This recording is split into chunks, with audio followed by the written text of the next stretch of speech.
Así que, hermanos, somos deudores, no a la carne para vivir conforme a la carne, porque si vivís conforme a la carne, habréis de morir, pero si por el Espíritu hacéis morir las obras de la carne, viviréis. Vea usted que ahí está utilizando una acción de parte nuestra, que en la lucha contra la carne debemos considerar que no alcanzamos la perfección instantáneamente, ya sea en nuestra conversión o en alguna decisión en nuestro caminar. Es decir, usted no va a ser transformado en un 2x3 o un abrir y cerrar de ojos por alguna decisión que usted hizo. El camino del Evangelio es una serie de decisiones que nos van llevando a la santificación, a la madurez, que puede entenderse como perfección también espiritual. Y otro punto importante es, primero, que esto no va a llegar de la noche a la mañana. La perfección de un santo, hablando de usted y de mí, que hemos sido santificados por Dios, es un proceso. Nuestra salvación fue instantánea. Su nombre se escribió instantáneamente. Pero la transformación es un proceso que Dios está haciendo en nuestras vidas. Por otro punto, también no podemos estar sin hacer nada. Decir, bueno, yo se lo dejo todo a Dios, Dios sabe lo que está haciendo y yo no tengo nada que hacer. Hay una determinación que nosotros tenemos que poner en nuestra vida y caminar sobre ello.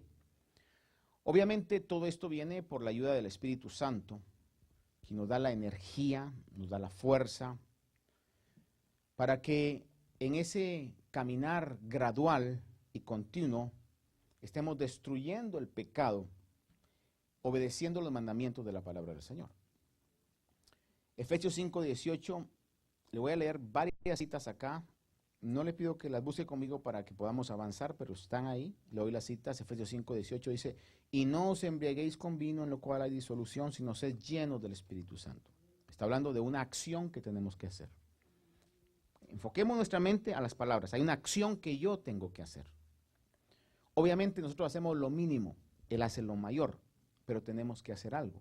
No podemos estar totalmente inactivos, decir todo se lo dejo a Dios, aunque realmente Dios hace todas las cosas, pero la determinación que nosotros tenemos de dejar que Dios lo haga, tenemos nosotros que rendirnos a Él y llegar a Él. Por eso dice, no os embriaguéis, sino sed llenos. Colosenses 3:16 habla, dice que la palabra de Cristo habite en abundancia en nosotros. Nos motiva a que tengamos abundantemente la palabra de Dios en nuestras vidas. Romanos 13:14 dice, antes bien vestíos del Señor Jesucristo. Note cómo está diciendo de acciones, es lo que quiero que usted y yo nos centremos. Vestíos del Señor Jesucristo. Dice, y no penséis en proveer para las lujurias de la carne.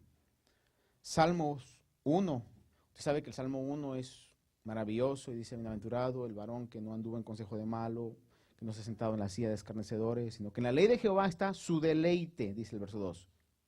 Y en su ley medita de día y de noche. Hay una acción que tenemos que hacer.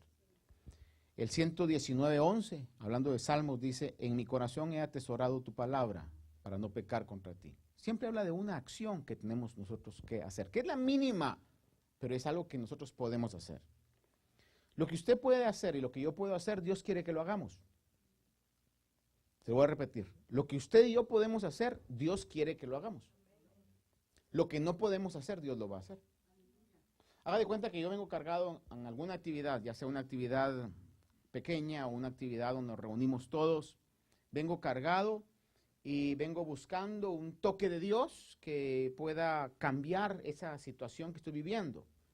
Y de repente en el mover de Dios está de poder entrar y tener alguna actitud con nuestro cuerpo. Puede ser levantar las manos, puede salir a danzar, puede venir al púlpito, puede dar un amén. Eso usted lo puede hacer, eso yo lo puedo hacer. La liberación, la restauración, la sanidad emocional, física o espiritual, Dios la va a hacer. Eso no lo puede hacer nadie. Pero el levantar las manos, el dar el grito, eso usted lo puede hacer y Dios no lo va a hacer por usted. Ese es el punto que tenemos que entender. que hay una acción que tenemos nosotros que hacer, que Dios no la va a hacer por nosotros. Vestidos del Señor Jesucristo. No penséis que la palabra habita en abundancia. Está hablando, no os embriaguéis con vino, antes bien, busquen la llenura del Espíritu. Lo que nadie puede hacer, no solo Dios lo puede hacer, Dios lo va a hacer, pero hay acciones que nosotros tenemos que hacer y tenemos que hacerlas con fe.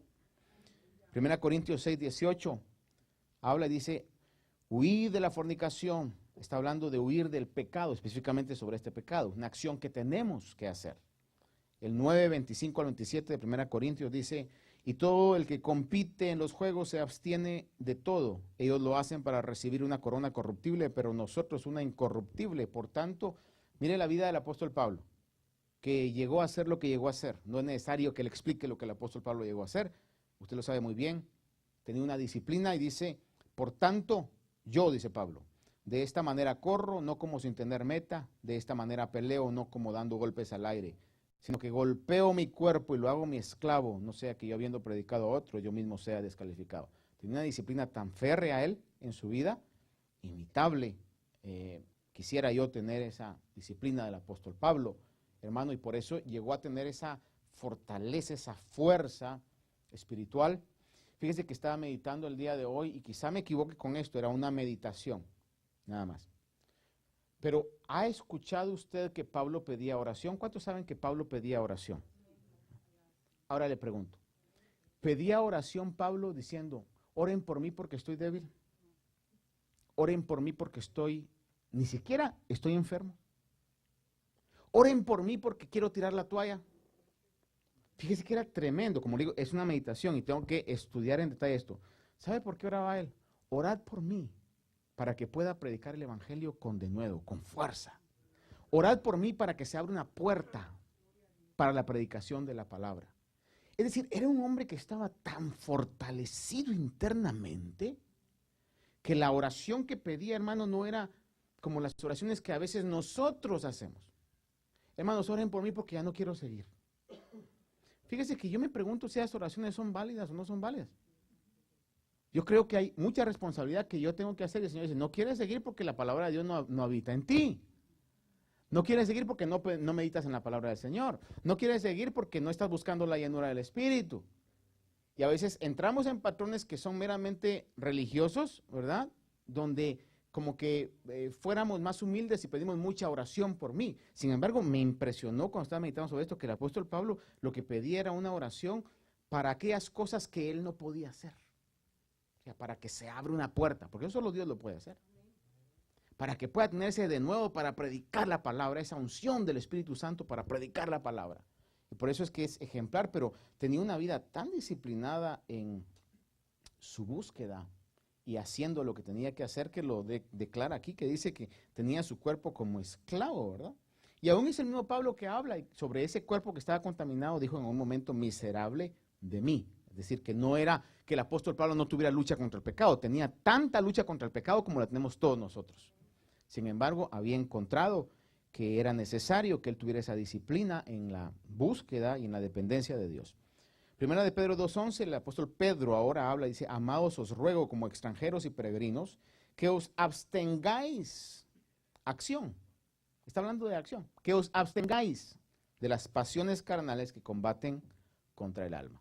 Es decir, que hay una actitud que todos nosotros tenemos que tener. El primer paso lo tenemos que dar todos.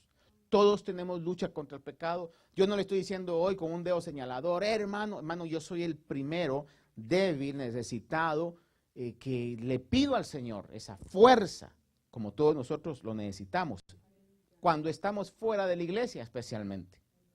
Cuando estamos solos, cuando estamos en una situación donde el enemigo nos puede ver más vulnerables. Ahí es donde necesitamos la ayuda del Espíritu Santo y fiel es Dios que nos puede ayudar y nos puede auxiliar, hermanos. ¿Cuántos dicen amén a eso? No hay mejor posición en la que ninguno de nosotros pueda estar sino en una posición de obediencia en Dios. Hermano, ahí mire, el diablo le tiembla a aquel cristiano que está en una posición de obediencia delante de Dios. Ahora, quiero que vaya conmigo a ver el versículo 14 de Romanos, después de que vemos que dice que no somos deudores a la carne, sino que tenemos que ser deudores al Espíritu, porque si sembramos para la carne vamos a cosechar muerte, Si sembramos para el Espíritu, vamos a cosechar vida y paz y haremos morir las obras de la carne. Pero el versículo 14 de Romanos 8 dice, porque todos los que son guiados por el Espíritu de Dios, los tales son, ¿qué son? Hijos de Dios. La guía del Espíritu, tan importante. Ahora, el Espíritu Santo a veces nos guía orquestando. Cuando digo orquestando es poniendo en su lugar cosas que nos van como guiando a nosotros a donde tenemos que llegar, lo que tenemos que hacer. Y no sé si a usted le ha pasado, pero yo cada vez me doy cuenta de eso y digo, Señor, ni me di cuenta cómo me llevaste a esto. Ni me di cuenta cómo me preparaste para poder soportar esta situación. Ni me di cuenta las situaciones que se dieron para poder estar fuerte o para no cometer cierto error. Dios en su misericordia a veces orquestra cosas que a veces no nos gustan y nos está poniendo en cierto lugar y de repente decimos, ¿pero por qué? Y cuando ya después salimos de esa etapa, nos damos cuenta y decimos, si no hubiera estado así, si no hubiera estado allí, si no hubiera estado en esta posición, saber qué sería de mí. Y quisiéramos que todo el tiempo así fuera como el Señor nos guía, pero no es así todo el tiempo. Sin embargo, en ciertas ocasiones, no sé si usted se ha dado cuenta, pero yo sí eso lo vivo palpable, hermano. Me doy cuenta. Y entonces ya llegué a la conclusión de entregarme a que, Señor, tú sabes mejor que yo qué es lo que es mejor para mi vida. Yo puedo planear y todo, pero al final de cuentas tú eres el que sabe qué es lo mejor para mi vida. Por eso quizás es que en esa mentalidad Salomón hablaba y decía, encomienda al Señor tus obras y tus propósitos se afianzarán. Entonces yo, si me permite usted una palabra hoy, como consejo quizás, es aprendamos a confiar en los planes de Dios, en la mente de Dios, en la inteligencia de Dios. Y siempre vamos a estar en el mejor lugar y en el mejor momento. Ahora, el Espíritu Santo también, diría yo, principalmente nos ilumina o nos guía, iluminando nuestra mente para entender la palabra. Yo tengo años de estar leyendo la palabra, una buena cantidad también de estar estudiando la palabra. Sin embargo, a veces hay cosas que al leerlas digo, wow, hoy sí lo entiendo, después que lo he leído 20, 30, 40 veces. No sé si a usted le ha pasado alguna vez eso. Esto es lo que quería decir, esto es. Y es que así es, hermano. La palabra de Dios es tan maravillosa y tan profunda. Y solamente a través del Espíritu Santo podemos nosotros entender. Y hay cosas, fíjese, que no las llegamos a entender hasta que llegamos a una altura espiritual que tenemos la capacidad de poder entender. Déjeme ponerle este ejemplo que usted, o este análisis. Hay cosas que usted puede explicarle a su hijo o a su hija cuando esté en una edad de niño, que aunque usted se las diga y se las diga y se las diga, no las va a comprender. Porque su mentalidad no llega a ese punto. Por ejemplo, ¿cuál es la mentalidad de un niño de 6, 7, 8 años? Jugar. Y usted puede explicarle otras cosas, por ejemplo, de responsabilidad. Un ejemplo claro. ¿Cuántas veces quizás no nos dijeron a nosotros, mira, cuídate, ahorita que estás joven no lo sentís? Pero después es donde vienen los achaques. ¿A cuántos en alguna oportunidad los papás, los abuelos nos dijeron algo así? Levanten la mano, por favor. Cosas tan sencillas como, por ejemplo, ponte suéter. O, por ejemplo, cuídate ese golpe. A veces golpes jugando, haciendo verdad. No, ya no me duele, decimos. No, dale tiempo. Ahora no lo sentís. Pero después. Y pregunto, a los que pasamos eso y nos dijeron eso, ¿cuántos podemos decir, tenían razón lo que me estaba diciendo? De repente cuando llegamos a cierta edad decimos, de la nada me está doliendo el brazo. De la nada me duele la pierna. Hasta que nos acordamos y decimos, qué raro que ese fue el brazo que me golpeé. Qué rara que esa fue la pierna que me golpeé y que me dijeron, todavía dale más tiempo. Ah, entonces lo entendimos. Tuvimos que llegar a ese punto. Y así es, hermano. Muchas veces en la palabra del Señor no entendemos ciertas cosas hasta que llegamos a esa edad espiritual. Decimos, ah, tenía razón la palabra de Dios. Y todo el tiempo va a tener razón la Biblia, hermano. Nosotros seremos los que andamos equivocados, todo el tiempo la Biblia va a tener razón, en todos los aspectos. Ahora, el Espíritu Santo nos ilumina para eso. Le voy a leer algunos pasajes que usted lo sabe. Por ejemplo, cuando el Señor resucita, que ya está resucitado y los discípulos comienzan a tener experiencias con Él que quizás se imaginaron o quizás no se imaginaron, pero estaban viéndolo glorificado. Una de ellas en Lucas 24, cuando se manifiesta en el versículo 44 al 45 a sus discípulos, les dice, y esto es lo que yo decía cuando todavía estaba con vosotros, que era necesario que se cumpliera todo lo que sobre mí está escrito en la ley de Moisés, en los profetas y en los salmos. Dice, entonces les abrió la mente para que comprendieran las escrituras. After 3.5 years of walking, eating, sleeping, waking up, doing everything con ellos. Hasta entonces tenían todavía la mente cerrada. Y el Señor viene y dice que les abrió. ¿Cómo se los abrió? Por medio de una unción o una autoridad que en ese momento tenía. Y ellos comprendieron las escrituras. Entendieron todos los escritos del Antiguo Testamento. Hasta entonces. ¿Pero qué sucedió ahí? Fue el Espíritu Santo que estaba abriéndoles la mente. Primera de Corintios 2, 14, 16, le leo rápidamente, dice, pero el hombre natural no acepta las cosas del Espíritu de Dios, porque para él son necedad y no las puede entender, porque se disciernen espiritualmente.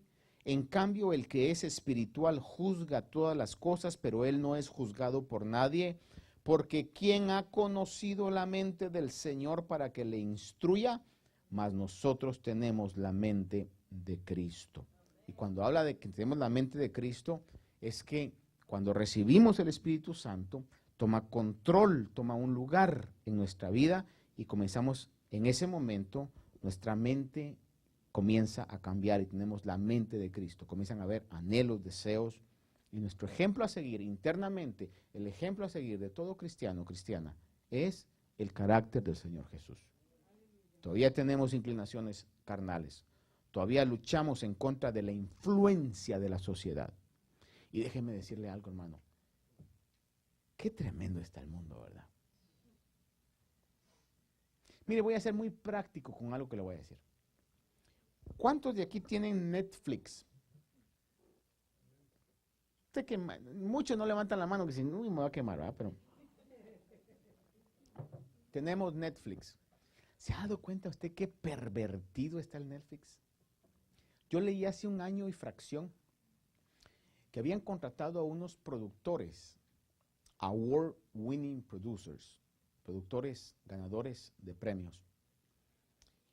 Y fíjese que la cláusula que estos productores les pusieron a Netflix y directores, dijeron, no quiero que los productores dijeron, no quiero que nos limiten la libre expresión de la inclusión de homosexuales, lesbianas y demás cuestiones. Y Netflix, como sabía las características que ellos tenían, les dijo, con tal que ustedes hagan éxitos, está bien. Y si usted ve, esa es una plataforma como la más, diría, importante que están teniendo para poder propiciar que haya una aceptación sobre eso. ¿Yo me asusto? No. Lo que me asusto es que no me dé cuenta del tiempo que estoy viviendo. Mi opinión personal es que me vaya a asustar el avance de la maldad. No, porque la maldad va a aumentar y de hecho la palabra del Señor habla que dice que mientras el pecado abundó, sobreabundará la gracia. Lo que me debe asustar a veces es la actitud que yo tengo al ver eso. Porque usted puede estar viviendo en el mismo Sodoma y Gomorra, pero si tiene una actitud de santidad, Dios lo va a librar. Pero podemos estar con la mente cerrada, creyendo que todavía esos tiempos no están alrededor nuestro, cuando ya están, hermano, ya están. Y cada vez se van a poner peor. Por eso es importante que tengamos esas actitudes que dependen de nosotros y que aprovechemos bien el tiempo, cada día aprovecharlo muy bien y que nuestro corazón, nuestra mente esté iluminada para poder discernir el tiempo que vivimos y ser tenidos como dignos. 1 Corintios habla de que el hombre natural no discierne las cosas del Espíritu. Efesios 1, que leo del 17 al 19, dice la oración de Pablo: pidiendo que el Dios de nuestro Señor Jesucristo, el Padre de gloria, os dé espíritu de sabiduría y de revelación en un mejor conocimiento de Él. Mi oración es que los ojos de vuestro corazón sean iluminados para que sepáis cuál es la esperanza de su llamamiento, cuáles son las riquezas de su gloria, de su herencia en los santos, y cuál es la extraordinaria grandeza de su poder para con nosotros que creemos conforme a la eficacia de la fuerza de su poder. He was praying for that. El apóstol Pablo estaba orando por eso. ¿Para qué? Para que los ojos de la iglesia pudieran ser iluminados. Necesitamos iluminación constante y diaria. Es lo que Pablo oraba en este caso. Efesios capítulo 3, versos 16 y 19 habla sobre lo mismo. Dice que en la oración que os conceda conforme a las riquezas de su gloria, ser fortalecidos con poder por su espíritu en el hombre interior, de manera que Cristo more por la fe en vuestros corazones y que arraigados y cimentados en amor seáis capaces de comprender con todos los santos cuál es la anchura, longitud, altura y profundidad, y de conocer del amor de Cristo que sobrepasa el conocimiento, para que seáis llenos hasta la medida de toda la plenitud de Dios. Si yo no tengo los ojos de mi corazón abiertos y no puedo ver la realidad de la eternidad, la realidad del pecado, la realidad del tiempo que vivo, olvídese que voy a poner a mi cuerpo en esclavitud como lo ponía Pablo. ¿Por qué Pablo tenía esa disciplina tan férrea, tan real, al grado que decía, y lo hago mi esclavo y lo golpeo? ¿A qué magnitud pasaba? No lo dice la palabra, no lo detalla. Es porque él tenía claro realmente, su corazón podía ver más allá de lo que estaba pasando alrededor de él. Al grado que escribe a la iglesia en Corinto y les dice, cuando la iglesia de Corinto comenzó a querer desviarse del evangelio y comenzó a ser contaminado por otros personajes que llegaban ahí, comenzaron a menospreciar a Pablo. ¿Cómo es posible que ustedes lo oigan a él? Si mírenlo cómo es físicamente, es chiquito, algunos dicen que hasta era un poco atractivo, ¿verdad? Desfigurado, dicen otros, de tantas palizas que había llevado por el evangelio. Y entonces el apóstol Pablo comienza a decir, hablar no es beneficioso, pero lo voy a decir, y comienza a decir, yo he sido fariseo de fariseos en cuanto a la ley, he sido sobresaliente, y comienza a decir todas sus características, todos sus logros. Pero al final dice, y todo lo que antes yo tenía, lo considero, ¿sabe cómo dice la traducción más real? Como estiércol. A ese punto. Todo lo que para mí era de valor, lo considero como estiércol. Ahora, no así nomás, sino en comparación a lo espiritual. Pero ¿por qué es que Pablo podía decir eso? Usted me pregunta a mí, pastor, ¿usted podía decir eso? I wish. Solamente a alguien que tenga una realidad de la eternidad, de lo que es Dios, de lo que se pagó por nuestra redención, de lo que el privilegio que tenemos de estar vivos y de haber sido salvados, va a poder decir eso. Pero eso no se alcanza nada más con una actitud, hermano, de desobediencia a la palabra, sino que es decir, creo la palabra y entonces yo voy a hacer lo que tengo que hacer y el Espíritu Santo de Dios va a hacer lo que Él tiene que hacer. Hermanos, miren, usted y yo estamos donde estamos porque Dios así quiso. Nacimos en este tiempo porque así quiso Dios. Y los hijos suyos que vienen por camino van a nacer porque así Dios ha querido. ¿Sabía Dios que íbamos a vivir en medio de una generación tan difícil como la que estamos viviendo hoy? Sí sabía. Yo no puedo venir yo siempre le he dicho a mi esposa esto, cuando veo yo películas o algún documental o algo de la época de los 1910, 1890, 1910 hasta los 40, le digo yo, a mí me hubiera gustado vivir en esa época. ¿Sabe por qué? Quizás porque ahí, por ejemplo, usted sabía, por decirle algo, sacaban un carro y ese carro no cambiaban el modelo hasta 10 años después.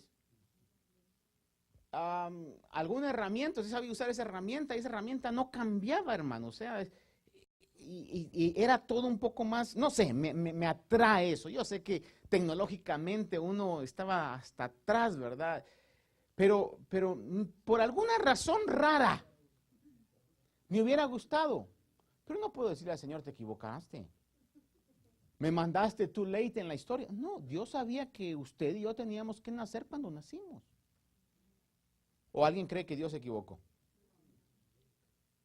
Al contrario, mire, esto es para puras mentes maduras.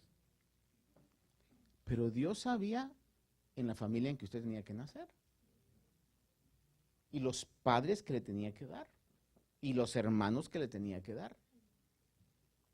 Dios sabía las circunstancias que tuvo que vencer en su niñez. Sé que muchos podemos decir, it's not fair. No es justo porque aquellos tuvieron todo y yo no tuve nada. Y toda mi vida ha sido de esfuerzo. Dios sabía por qué. Yo no puedo venir, obviamente, humanamente en algún momento quizá le hemos dicho, Señor, ¿por qué va? Pero es que Dios sabe todas las cosas. Y en este sentido, entonces, hermanos, solamente cuando nosotros tenemos una claridad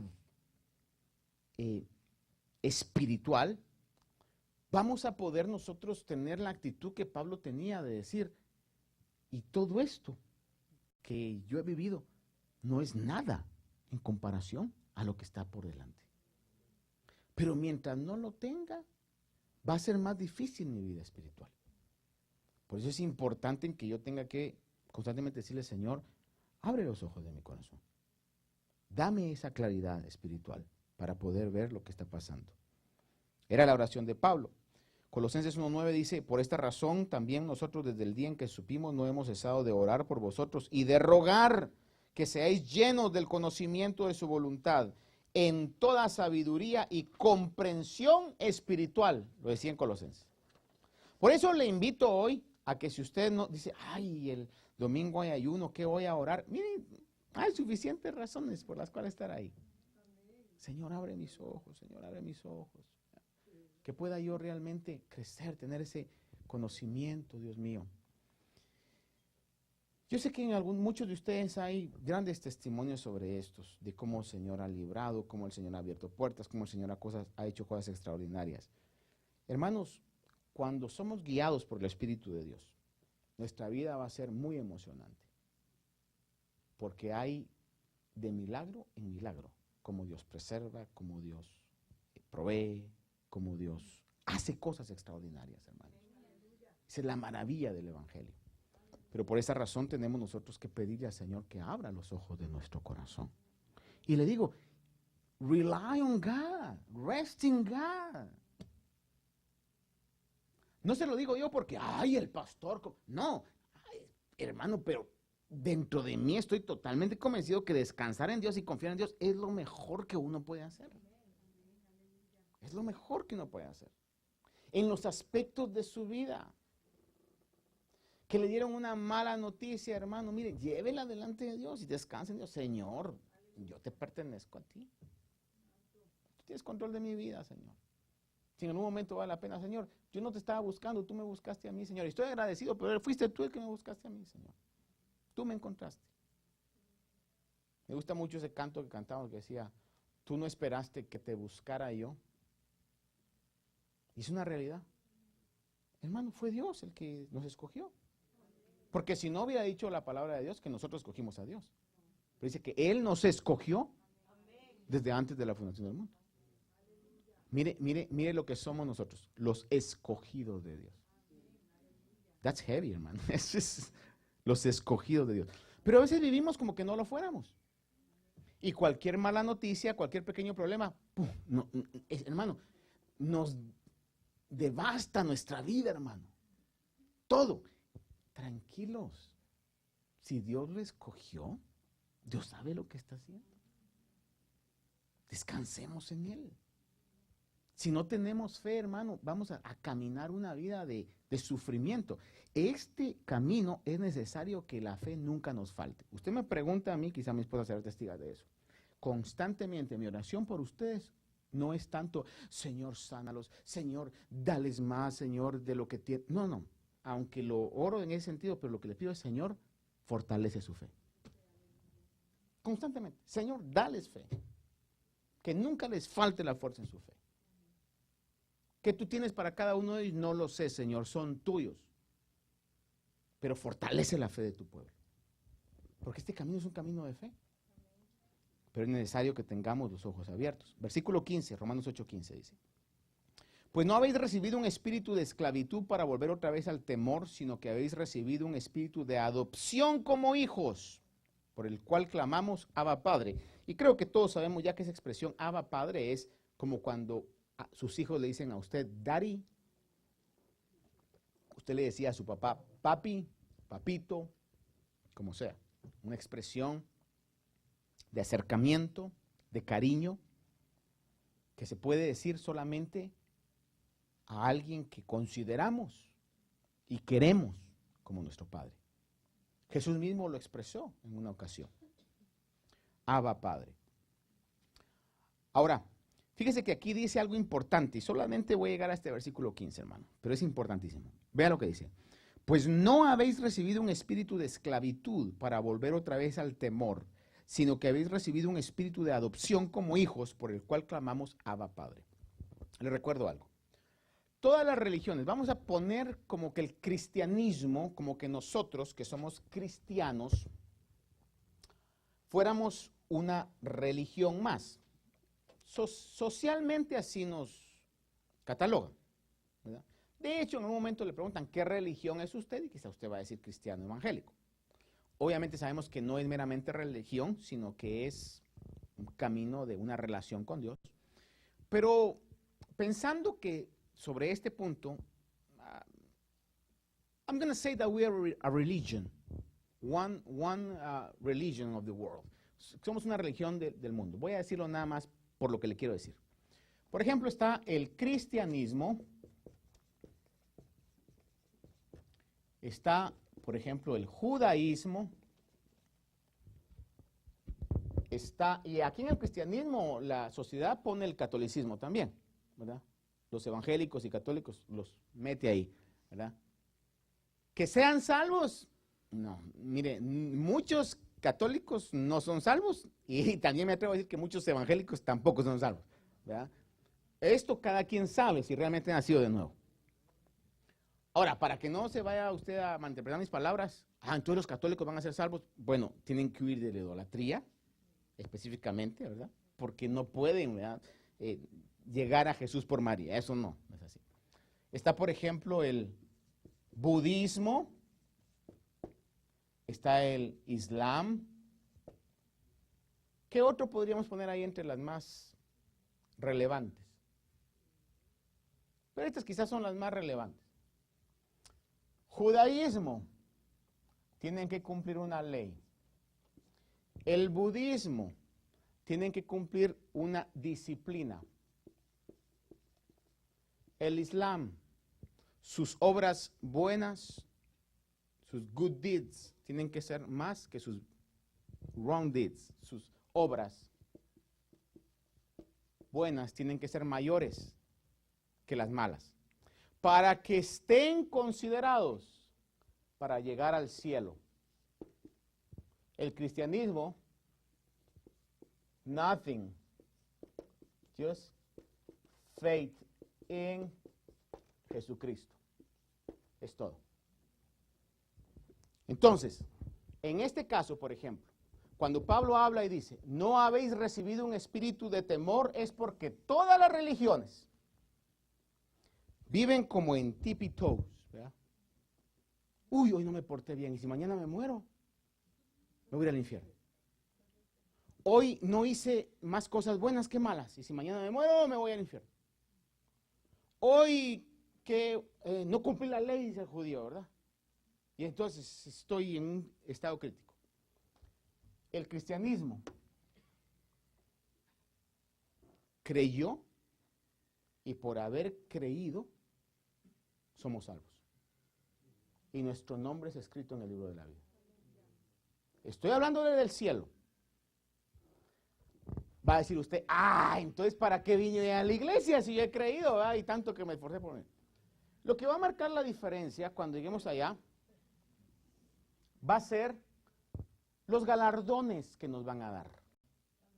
Por eso el apóstol Pablo decía, yo ya estoy listo para irme, pero si me quedo trabajando más acá, eso va a repercutirme en una posición más elevada, en más galardones en la eternidad. Es como alguien que diga, bueno, ¿y para qué servirle al Señor? Hermano, todo lo que usted le sirva al Señor es para la eternidad, lo está haciendo. ¿Para qué le doy al Señor? Está poniendo tesoros en el cielo. Está siendo colaborador. Todo eso, y Dios no se va a quedar con nada. Hay quienes van a llegar si es que son salvos, y eso solamente cada quien lo sabe, ¿verdad? Van a llegar y van a decir, ¿y dónde están mis recompensas? Y les van a decir, ¿cuáles? Si nunca hiciste nada por la obra, si nunca quisiste involucrarte en nada, te avergonzabas. Mientras que van a haber otros que quizá no tuvieron una posición donde se vieran mucho, pero realmente tomaron en serio el evangelio y van a cosechar muchas cosas. Pero lo que le quiero decir sobre esto es, todo esto era basado en temor.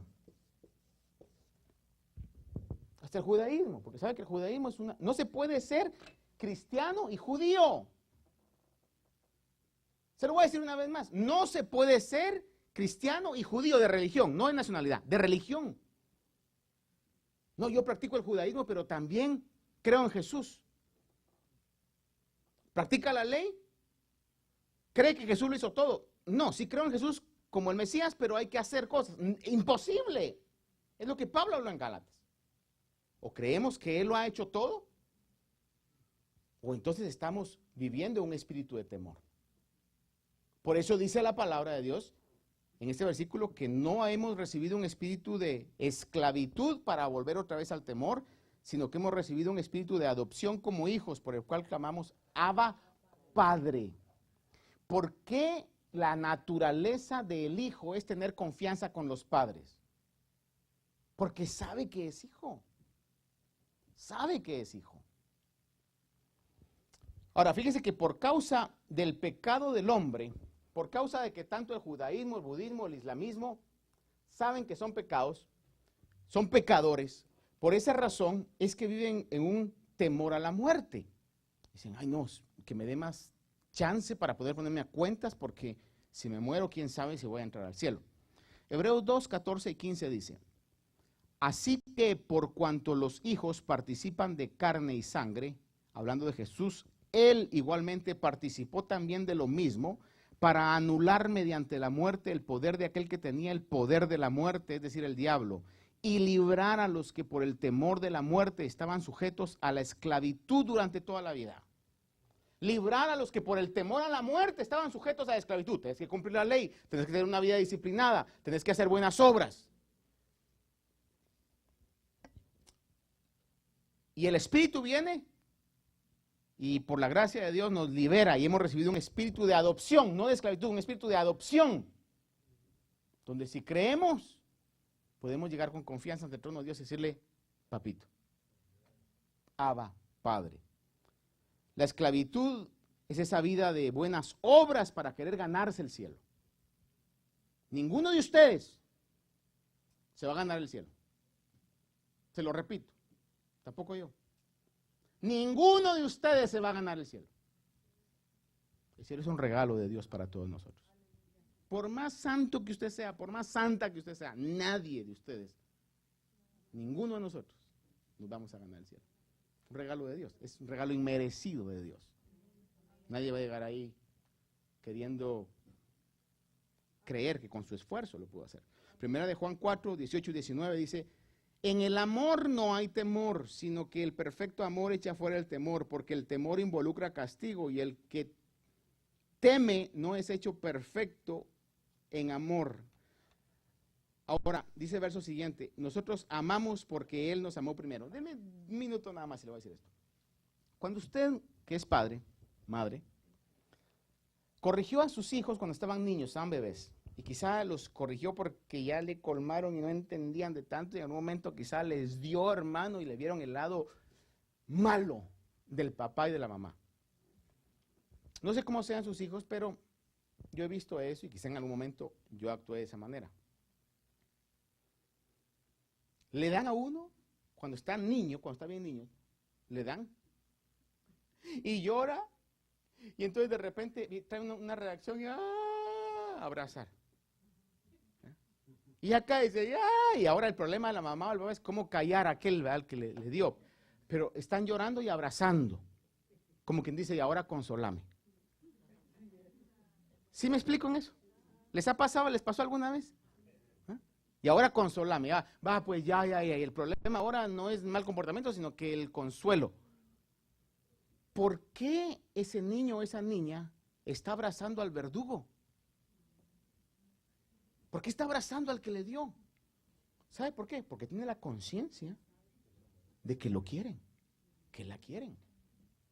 Me decía alguien la otra vez ahí que su criatura, no voy a decir quién es, como que lo chantajea y cuando a veces lo corrige con algo, llega y le da abrazos y besos. ¿Por qué lo hacen?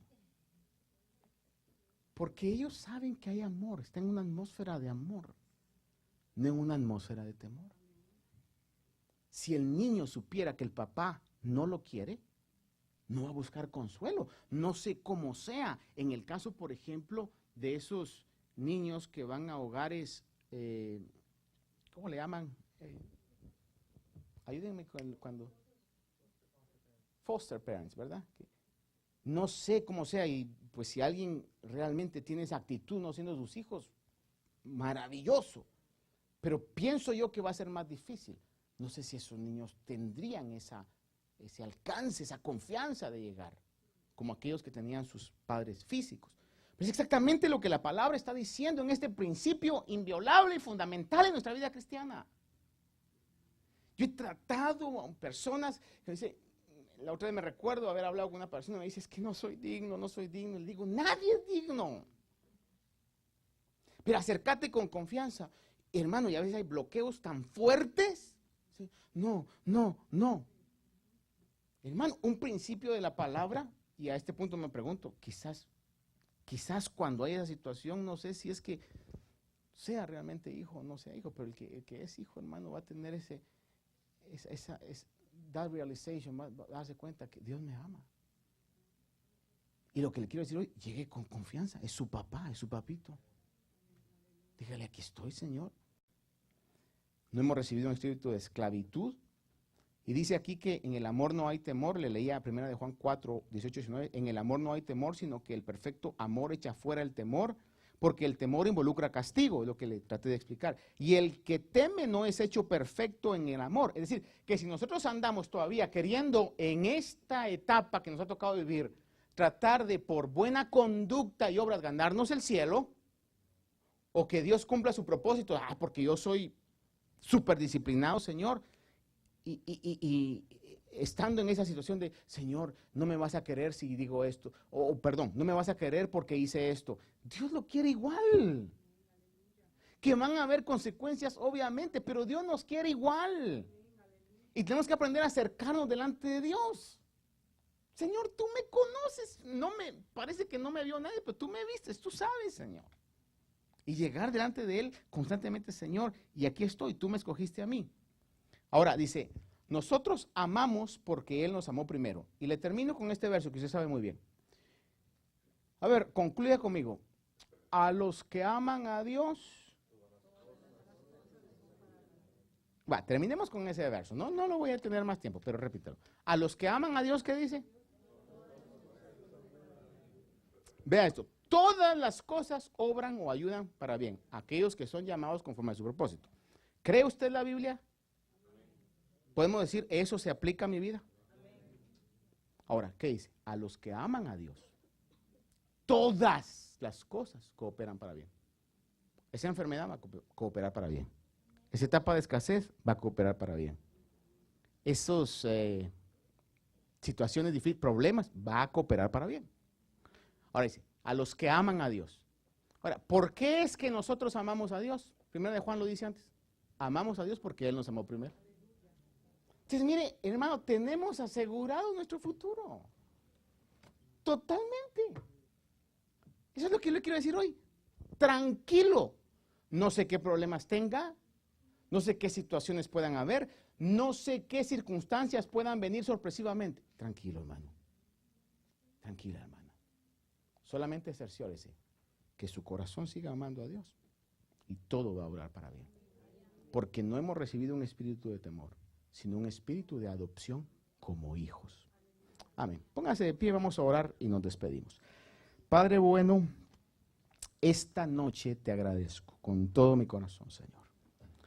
Porque al estudiar tu bendita palabra me doy cuenta de que no es por cosas que nosotros hagamos, sino es por el eterno amor que nos has tenido.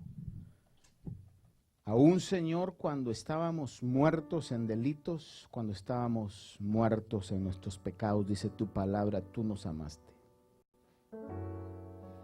Gracias, Señor, por ese amor tan maravilloso. Ayúdanos, Señor, a poder digerir, asimilar y vivir, Señor, en este tiempo que hoy estamos viviendo. Déjeme decirle algo, hermano, a menos que nosotros comprendamos eso, vea bien y deme unos minutos, unos segundos de su atención. A menos que nosotros comprendamos eso, no vamos a poder tener un mensaje de gracia para el mundo. Hay mucha gente que está hundida en pecados, hundida en malas conductas, que necesitan escuchar de gente que ha digerido eso y decirle, hay perdón para ti, hay restauración para ti, hay una salida para ti. Por eso es que tenemos que aceptarlo hoy. Y yo en el nombre de Jesús le ruego que usted lo acepte conmigo. No hemos recibido un espíritu de temor, un espíritu de adopción. Si Él nos escogió,